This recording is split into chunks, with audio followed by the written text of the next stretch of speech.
In today's news, Lander University will be closing the campus for spring break. We have more on what students should do to prepare for the closing. Feeling stressed out?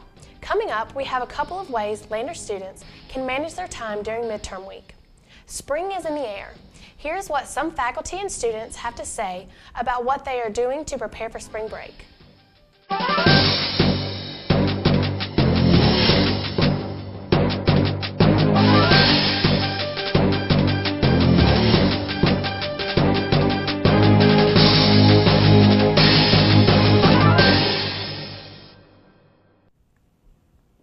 Hello, and thank you for joining us on Bearcat News. I'm Morgan Wingler. And I'm Puna Patel. With spring break right around the corner, it's time for Lander students to pack up and head out. Lander Housing is evacuating Lander students out of their dorms for the duration of the break. Lander students, if you are a resident at one of the 9 campus residence halls, there are a few housekeeping rules that the housing office would like you to remember before leaving for spring break. They ask that you please clean your room and all shared areas before leaving. Bearcat Village, Centennial Hall, Light Apartments, McGee Court, and University Place are the holiday areas.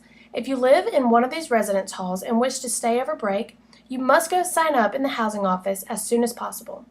Otherwise, please be out of the residence halls by 5 p.m. on Friday, March 7th. The residence halls will reopen on Sunday, March 16th at 1 p.m. In other news, spring break for Lander students is just right around the corner.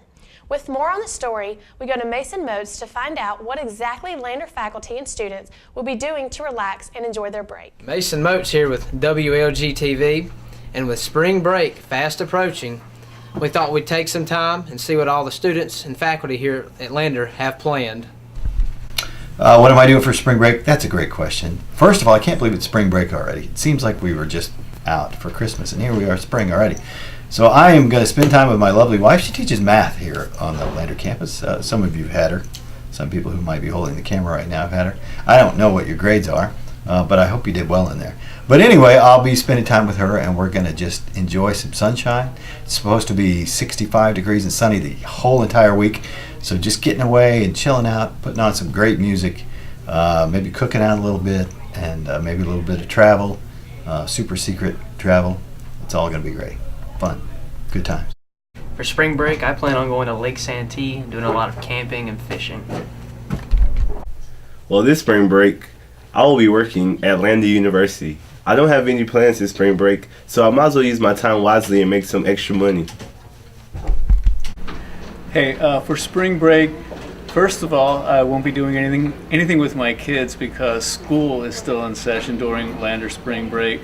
So my wife and I intend to go to Edisto for a couple days. My hope is to do a little crabbing. For spring break, I'm going with a group of girls down to Miami, Florida. We're going for 8 nights, and it's pretty fun. We've gone for the past 2 years, so we're just making this a 3rd time. And I'm going with my buddy Ryan Jones down there too. His uncle owns a nightclub, and we're just gonna party and rave all night. Party! You heard it here, folks. This is Mason Moats with WLG-TV. As the semester is beginning to wind down, students are finding it a little challenging to keep a calm head and remain stress-free. With some tips on how to manage during these tough times, we go to Puna Patel with more. With finals week approaching, the Academic Success Center comes to the rescue. I'm going to talk to you a little bit about time management, which is usually a problem for a lot of people who are not used to doing things on their own. You really need a calendar that gives you an idea of what to do when. And if you get used to doing this, and if you have done this in the past in high school and your agenda and so forth, this might be a good thing to use. Here's the handy dandy to-do list.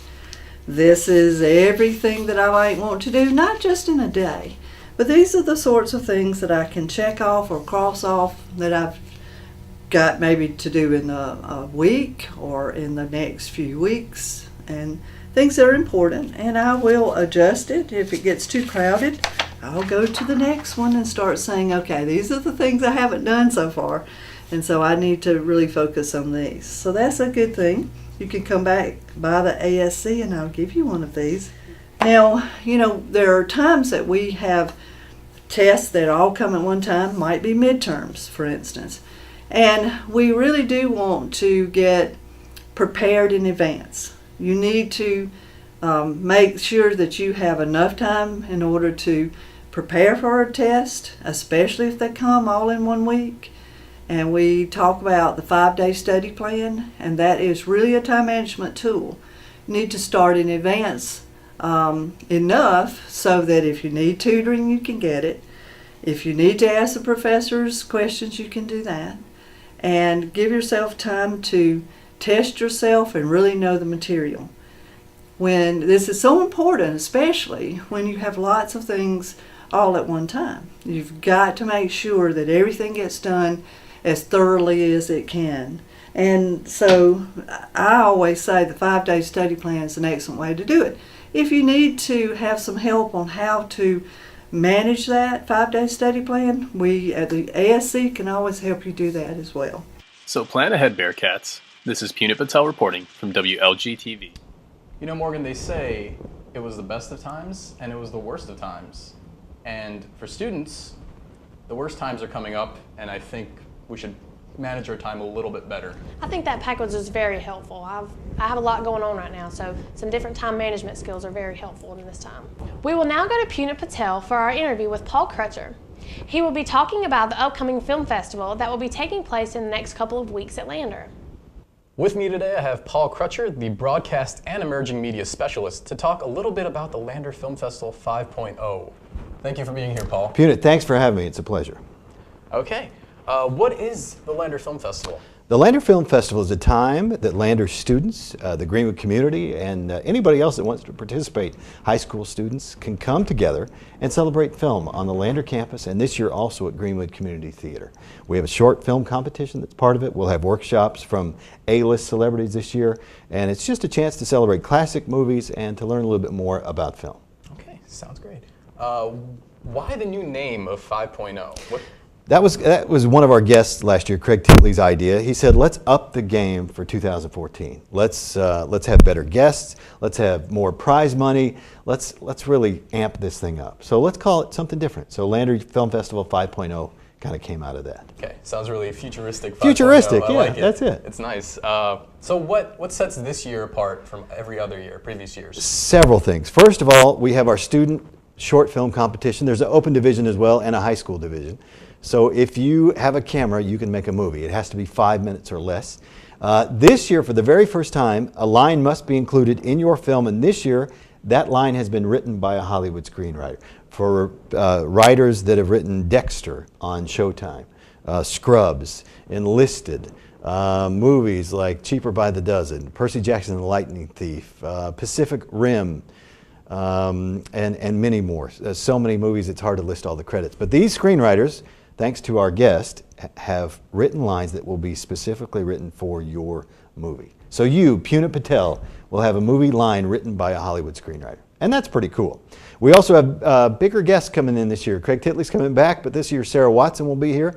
She is a writer and producer for NBC's Parenthood. Sarah's a big deal. She's also an award-winning author, and she's going to be here this year. And Luke Ryan, who's a VP for Paramount Pictures. Luke is he's a big shot in Hollywood. He has produced movies like Harold and Kumar Go to White Castle. How can you go wrong with that? It's a great movie. Pacific Rim, Hot Tub Time Machine, another cinematic classic, and several other ones. And Luke's going to be here and teach you how to make a movie, how to build a world around a movie, production workshop. So with that, and with the award ceremony this year being at the Greenwood Community Theater, where we will hand you a shiny little trophy with your check, it's going to be a big deal. Seems like a great way for students to get into the industry. I know I'm already signed up. You're registered already. I think we have 16 already that are pre-registered. You can register on the Lander University website if you want to become involved, and it's just a great opportunity for anybody. If you're 65 years old and you want to make a movie, or you're a sophomore in high school, you can do it and showcase your works right here. All right. Seems like a great opportunity for all students. We will now go to Michael Panaggio for sports. Thanks, Punit. I'm Michael Panaggio, and here's your sports update here at Lander. The number 4 ranked team in the country, the Lander Bearcats, hosted the Mount Olive Trojans, who are just a few years removed from winning a national championship. In the third inning, a leadoff walk by Eric Lundy gets the Bearcats a runner on base. And Patrick Grady, the preseason All-American for the Bearcats, actually strikes out here and This was a pitcher's duel for the first 5 innings or so.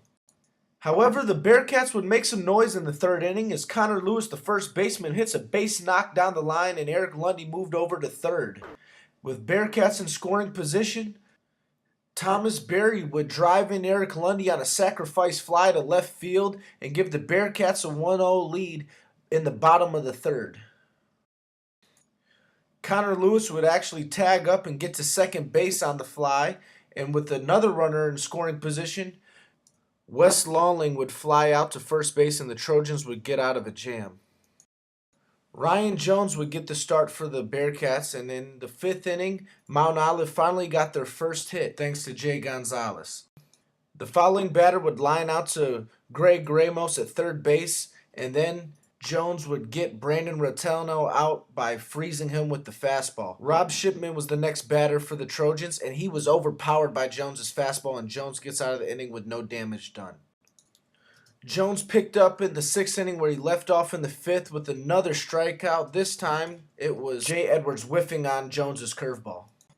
After striking out Edwards, though, Cody Britt would hit a shot down the line, and he would slide into second safe with a double, giving the Trojans their first runner in scoring position. With Britt on second, Zach Orson, the shortstop, tries to bunt and move Britt over to 3rd, and Jones struggles picking up the perfectly placed bunt, and Orson would reach first with the air. Jay Gonzalez would make the Bearcats pay as his RBI single would find the hole, and the Trojans would tie the game up at 1. After loading up the bases, Ryan Jones' day was done as he pitched 5 2/3 of an inning, only giving up 3 hits and 1 earned run. Kyle Tate would take over in relief for Jones, and he would get a routine pop fly to right field to Patrick Grady, and the Bearcats dodge a bullet. In the bottom of the 6th inning, the Bearcats would show why they're the number 4 ranked team in the country as they responded in a huge way. Greg Ramos with a shot into right field, and he coasts into second with a stand-up double. The following batter was catcher Austin Dunn, and he would have an RBI single up the gut that would score Ramos from second, and the Bearcats would take control of the game 2-1 and go on to win 5-2. Kyle Tate would get the win, and the Bearcats beat another quality opponent at home. Back to you in the studio. It is now time for another edition of Stuff the Bearcat Says.